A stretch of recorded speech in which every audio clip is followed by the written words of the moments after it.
Welcome to the RadTorque Systems safety video. In this video, we're going to show you how to use our RadTorque tool with a reaction arm. In this demonstration, you will see our Rad pneumatic torque wrench, our ERAD blue torque wrench, and our BRAD X torque wrench. Because your safety is important to us, we want to make sure you understand potential dangers associated with using a reaction arm. Before we begin, you'll need to know some basic terms. Reaction arm. Your RadTorque wrench comes with a standard reaction arm that is designed to fit most bolting applications. However, in some unique cases, you may need a custom reaction arm. The reaction arm transfers the force from the tool to a static reaction point, almost eliminating the force on the user. This is what is called the action of reaction. Reaction point. This is the specific area where the reaction force is generated between the tightened fastener and the adjacent surface. The proper location for a reaction point is the middle of the arm. Reacting on the edge of the heel or toe of the reaction arm can cause you to react out of plane with the reaction point and causes extra stress on the torque wrench and can lead to premature failure. Pinch point. Any area where there is the possibility of an object or body part getting caught between the reaction arm and the reaction point, or between any point of the rad tool and a nearby surface. Retaining ring. Your tool also comes with a retaining ring, which is used to secure the reaction arm to the rad tool. The retaining ring comes installed and must be removed first to install the reaction arm. Serpentine or spline is the area near the end of the rad tool where the reaction arm is installed. Here's how to use a reaction arm with a RadTorque wrench. 1. First, ensure the serpentine of the reaction arm and the gearbox surfaces are clean and free of obstruction. 2. Install the reaction arm by sliding it onto the gearbox serpentine until it's fully secure. 3. The reaction arm should be extended towards the socket. Installing it backwards may place the extensions too close to your hands and can result in injury. 4. With the reaction arm firmly in place, secure it to the gearbox with a supplied retaining ring. 5. Place the appropriate socket on the square drive. 6. Install the socket locking pin and set the O-ring to keep it in place. You are now ready to start using the RadTorque wrench with the reaction arm. Here are some basic guidelines to assess safe operation for your application. Make sure the reaction arm provided is correct and for your application. Make sure the reaction arm is even with the end of the socket. Make sure the foot of the reaction arm aligns with the reaction point. Make sure the torque wrench is in line with the fastener, otherwise you will create a pinch point when you start applying torque. Please note, all RadTorque tools must have valid calibration before use. Hand injuries can happen if you place your hand near the reaction arm, the reaction point, or the gearbox when in use. To prevent injury, keep hands clear from the reaction arm, the reaction point, and the gearbox. To be clear, never place your hands here, or here. By understanding where not to place your hands while operating the torque wrench with the reaction arm, you can prevent injury. RadTorque Systems makes reaction arms in many shapes and sizes. With the right reaction arm, every torque application can be safe for you. If you are unsure if the reaction arm is correct for your application, please contact RadTorque Systems or your local distributor. Modifying a RadTorque wrench, its reaction arms, or its accessories can create a dangerous working situation. Altering the materials or mechanisms can defeat the safety standards built into our product and will void the warranty. Modifying any other reaction arm without the prior approval of RadTorque Systems will invalidate the rad tool and reaction arm warranty. It may also greatly increase the likelihood of injury to personnel and property. Under no circumstance may you modify a RadTorque tool or any of its accessories without our written authorization. Your new RadTorque wrench is shipped fully calibrated. Calibration and recalibration of your rad torque wrench are very important for proper operation. Calibrating it properly will reduce operator risk and will ensure the specific accuracy. Thank you for watching our safety video. We hope you enjoy your new tool.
FRL son las iniciales de filtro regulador y lubricador, que son piezas comunes que componen la unidad de preparación de aire.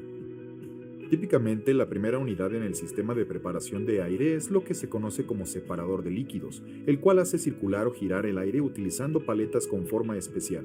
La rápida circulación del aire presurizado elimina la humedad no deseada debido a la fuerza centrífuga.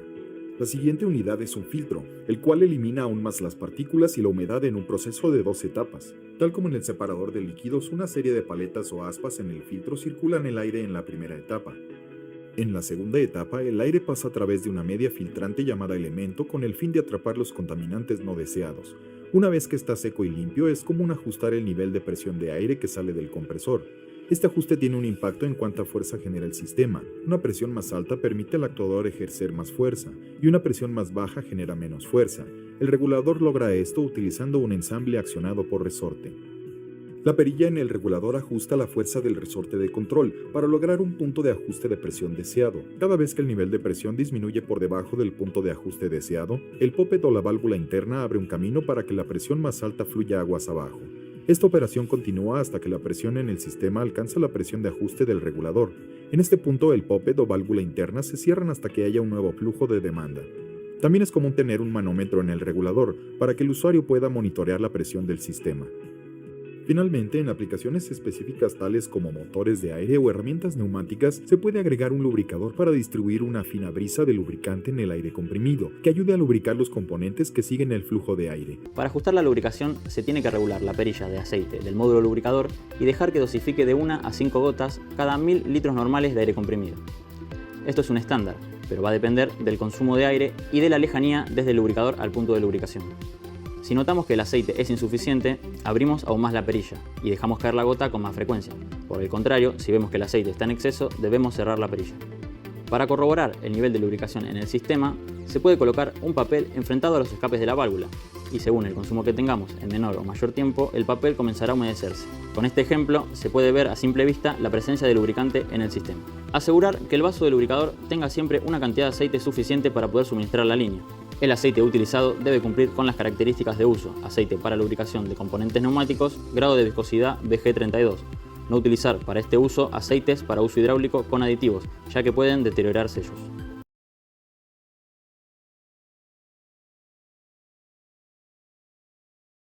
Hey, this is John from airtoolpro.com and Zampini Industrial Group. Just wanted to give you a quick overview of the Ingersoll Rand 3940 B2 tie 1-inch super heavy duty impact, which is assembled in the US. This is a very popular model for Ingersoll Rand. Again, it's super heavy duty. It's got a lot of nice features. It's got 2,750 foot-pounds of max torque in reverse, which is the best in its class. It also has the high-performance motor with the 7 vanes and also bronze end plates. That's for durability and performance. It's got a twin hammer mechanism, which is the most durable and longest lasting type of impact wrench. Clutch available in the industry, so that's nice.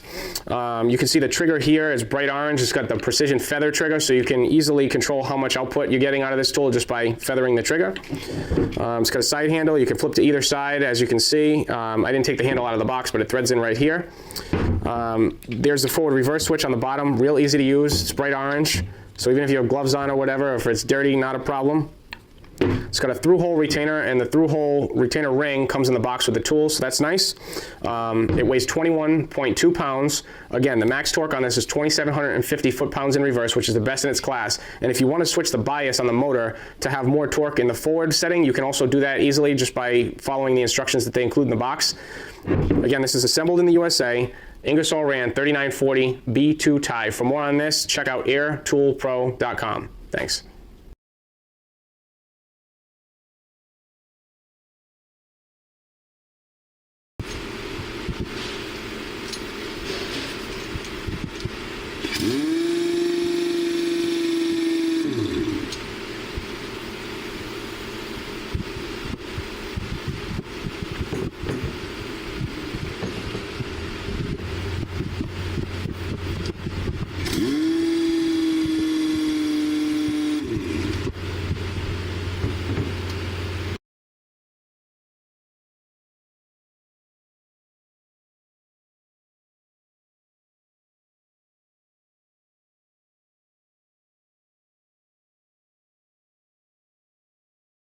Controlled bolting in an industrial setting is a critical job, and it requires high-precision torque tools. Interpack offers a full line of torque tools. Today, we're going to be giving you an overview of how to use our flagship S3000X series hydraulic torque wrench, along with our fast ZU4 series electric pump, hydraulic hose, special reaction arms, BUS series backup spanner, and our BSH series sockets. Please note that this demonstration is not intended to replace your operator's manual. Please read and understand your operator's manual before you attempt to use any of these tools. The S3000X is Interpack's premium square drive hydraulic torque wrench. It's made out of solid steel for greater durability.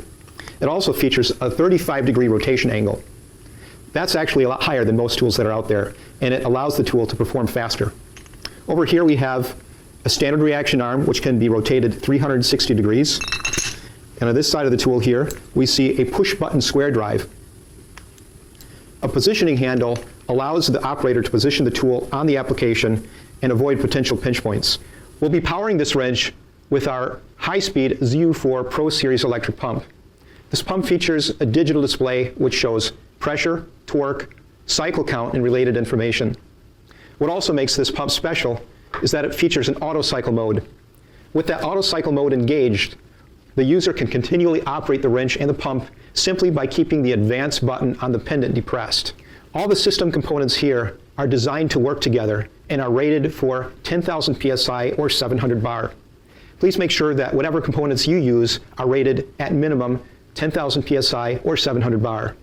As we begin, we'll make sure that all the pressure in the system is relieved and that the pressure gauge is showing 0. Now we can connect the couplings. Note the male and female connections on each end. Pull the collar over the couplings and hand tighten. Attach the other end of the hose to the pump following the same process.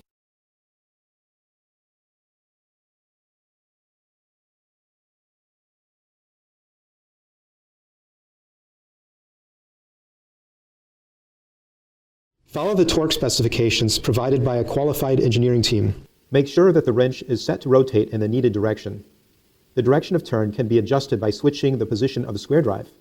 To do this, simply push the release button on the opposite side of the square drive, pull the shaft out, and reinsert it into the other side of the tool. Then adjust the positioning handle. Mount the socket onto the 1-inch square drive and fasten into place using a pin and ring to keep the socket from falling off.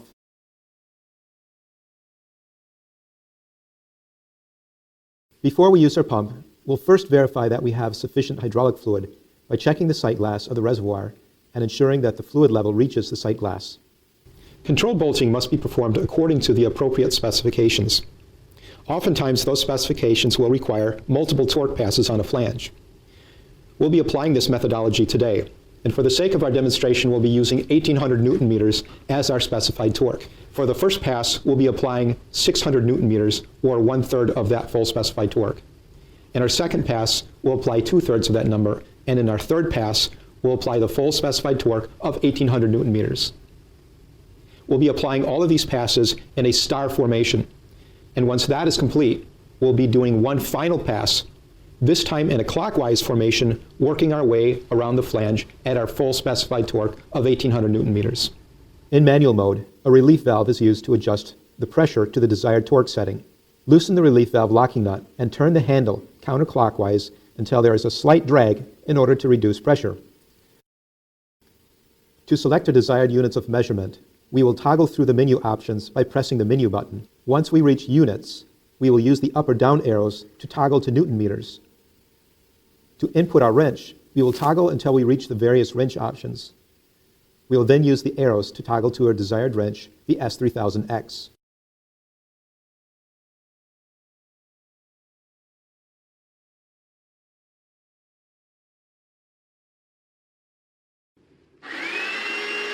Slowly turn the handle clockwise to increase pressure until the desired value is displayed.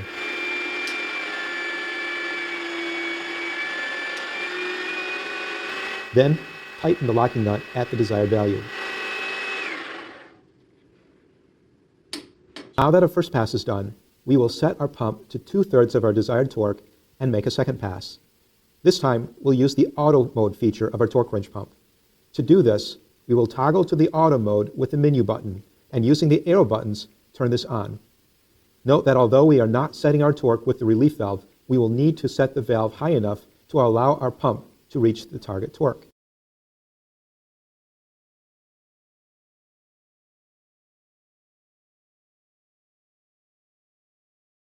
Now we will repeat the same fastening process. This time, because we are in auto mode, we'll simply keep the advance button depressed and continue to torque until the fastener stops turning.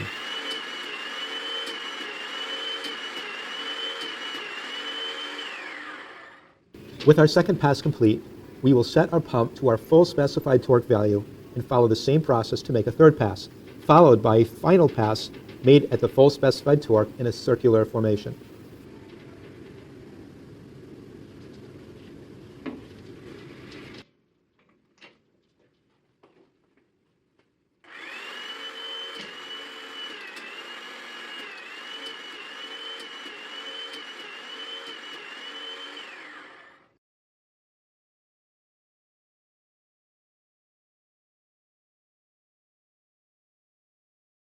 Now that we've completely torqued our flange, we'll show you how to break out or loosen a fastener. First, we set the required torque on our pump as before. We will continue to use the auto mode.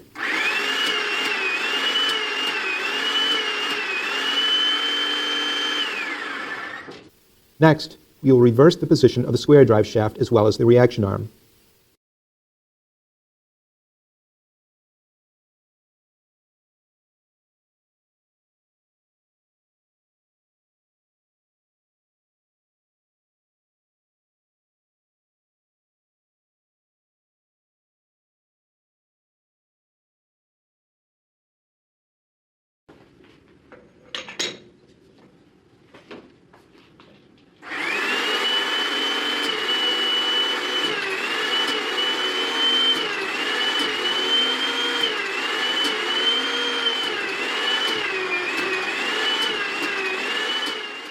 Earlier, we had discussed the importance of selecting an appropriate reaction point and positioning our reaction arm securely against that point. However, in some applications, the best reaction point won't accommodate our standard reaction arm, either because it's too close or because it's too far away. In cases like this, Interpack offers a number of different optional reaction arms, including the short reaction arms, extended reaction arms. This concludes our instructional video for today. For more information, please refer to your operator's manual or contact Interpack.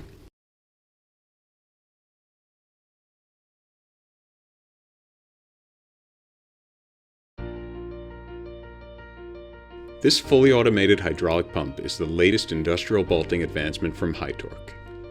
To get started, the pump must be calibrated for your desired output. Make sure that the tools are attached to the pump, but not on the application. Then, switch the pump to the on position.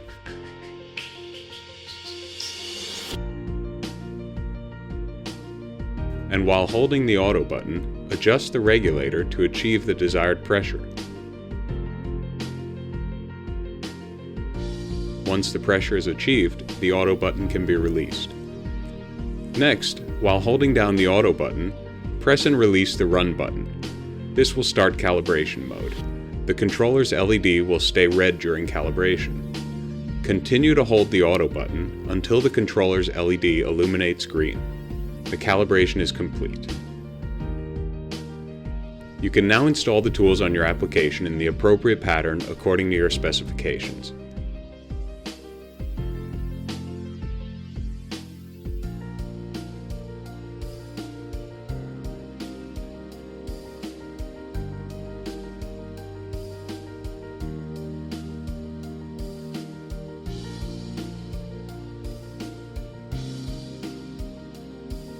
Once the tools are installed on the application, press and hold the auto button to start the bolting process.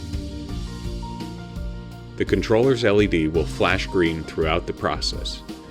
At this point, all tools should now simultaneously operate until the desired torque is reached.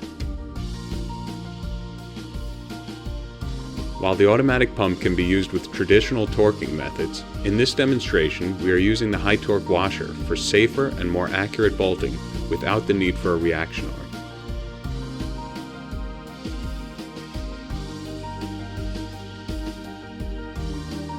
When the bolting process is complete, you'll hear a beep and the controller's LED will stay illuminated.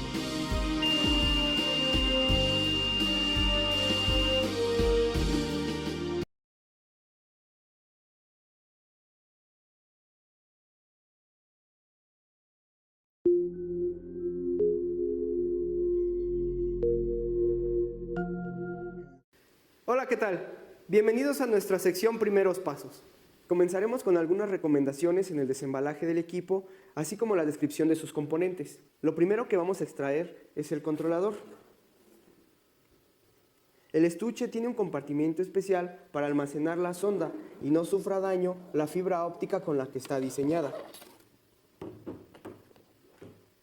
El controlador tiene una pantalla de cristal líquido de 7 pulgadas en diagonal, capacitiva, de alta definición con 2 capas de drag on rail, flechas y teclas de función directa y un joystick el cual me permite controlar el movimiento de la articulación de la sonda. En la parte lateral izquierda del equipo se encuentran los puertos. El primer puerto es una salida de video para la conexión de un monitor externo. El segundo puerto es micro B para transmitir los datos por medio de un cable.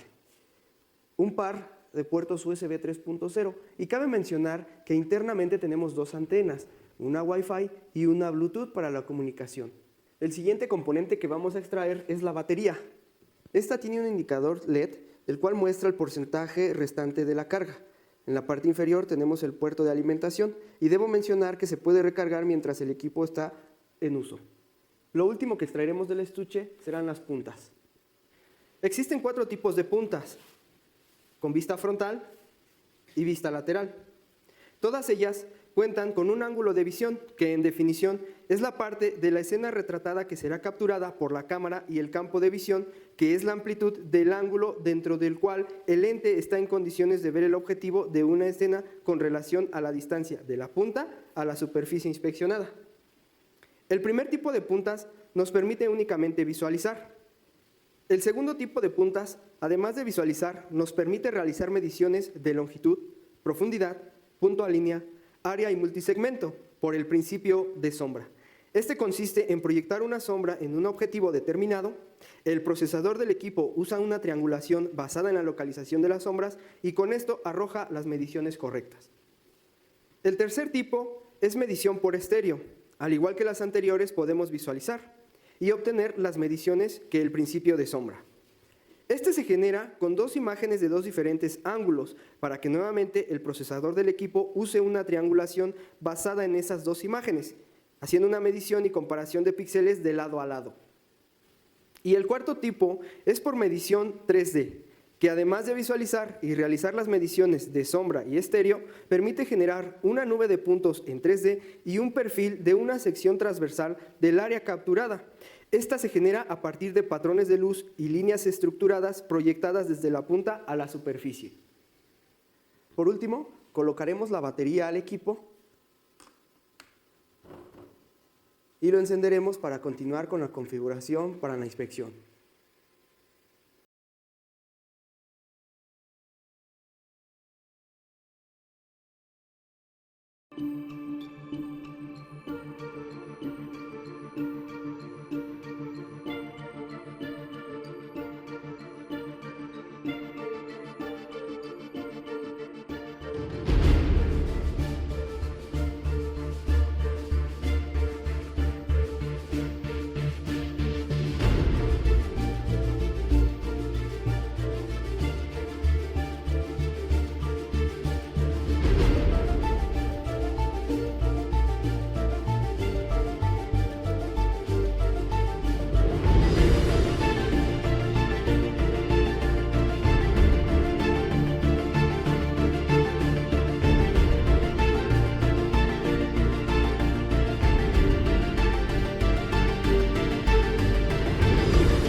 Hello, I'm Rana Krell, a sales engineer for Olympus ultrasonic flaw detectors.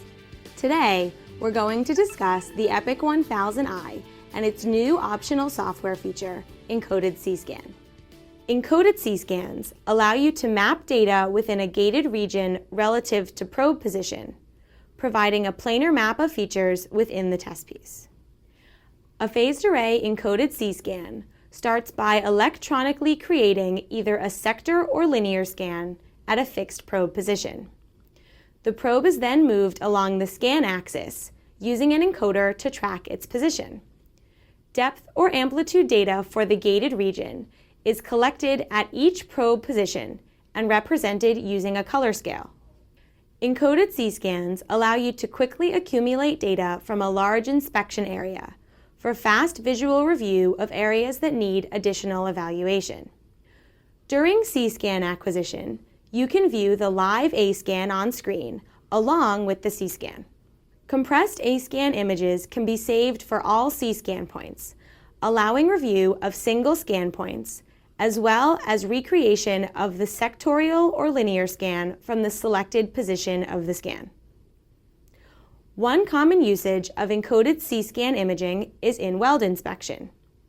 In this application, 8 or 16 element probes are used to create standard phased array sector scans. These scans provide you with information over a sweep of angles, usually 40 to 70 degrees, at a particular probe position. To create a C-scan image, these weld inspection probes are attached to a simple positional encoder. True depth gates are positioned to accumulate data within the desired leg of the weld.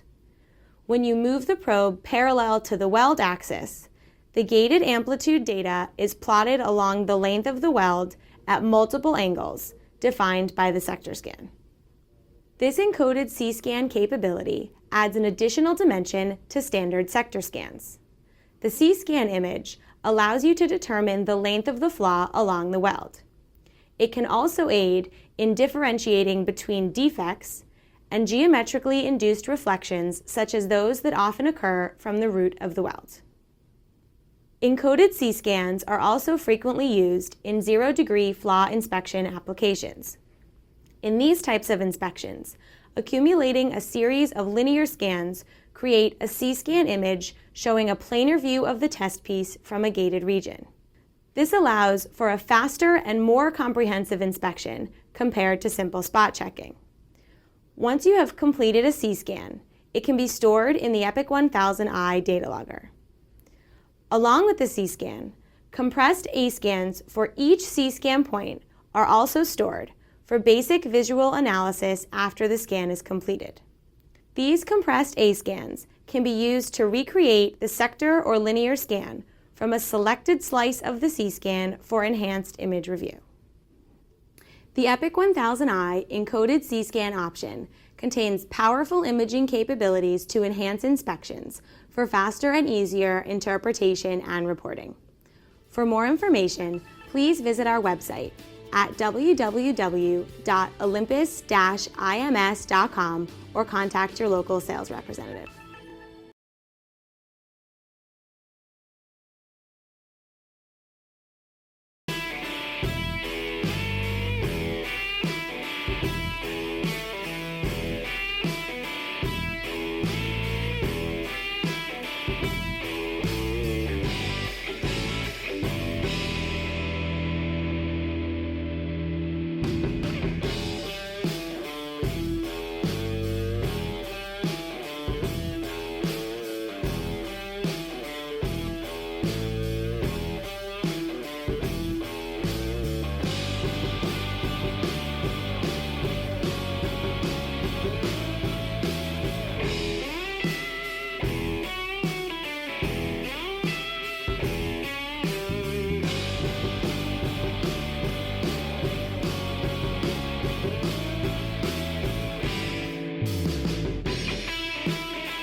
Mire, un tema apasionante, inteligencia emocional. Primero voy a Blaise Pascal. Fue un matemático, un físico, un filósofo, un teólogo. Aportó mucho a la ciencia, pero en un momento dijo una frase que quiero compartir con usted. El corazón tiene razones que la razón no entiende. Me parece fantástico, porque es el anticipo de lo que hoy entendemos como inteligencia emocional. Inteligencia parece una cosa, emoción parece otra, pero juntos hacen a nuestro bienestar, la inteligencia emocional.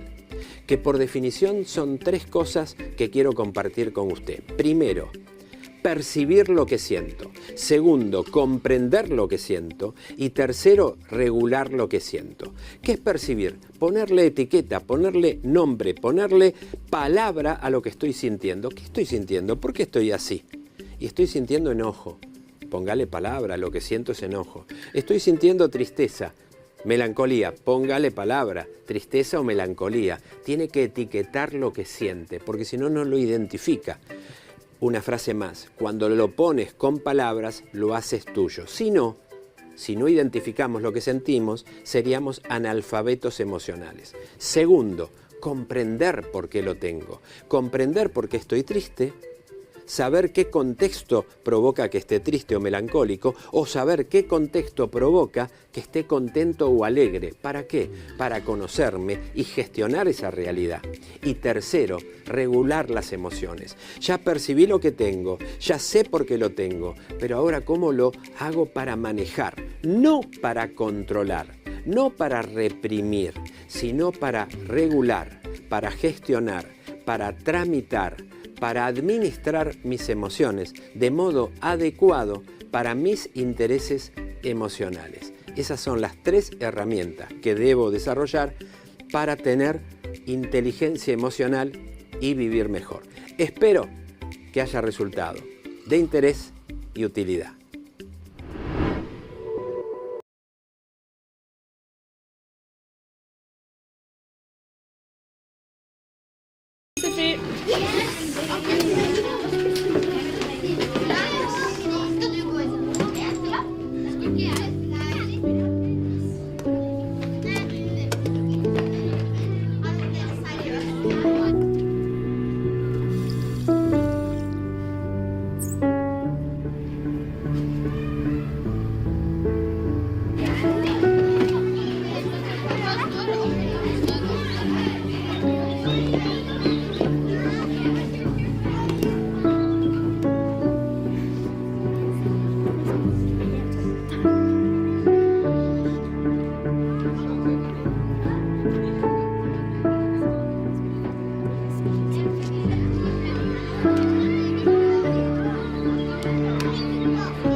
Hoy conoceremos cuánto gana y cuánto aporta la minería en el Perú. Primero, hablemos de los impuestos que pagan las empresas mineras. Actualmente la minería paga 8 impuestos o aportes diferentes. Entre todos ellos suman casi el 50% de sus utilidades. Además, las empresas mineras reinvierten en promedio casi un 30% de sus utilidades en mantener o mejorar su operación. Para ello, compran productos o contratan servicios en las regiones donde operan. Esto genera más empleo e ingresos para el país. Si sumamos ambos, tenemos que las empresas mineras dejan en el Perú aproximadamente el 80% de lo que ganan. Ahora ya sabes cuánto aportan las mineras al Estado peruano para que éste pueda traer más desarrollo a las comunidades. Minería de todos.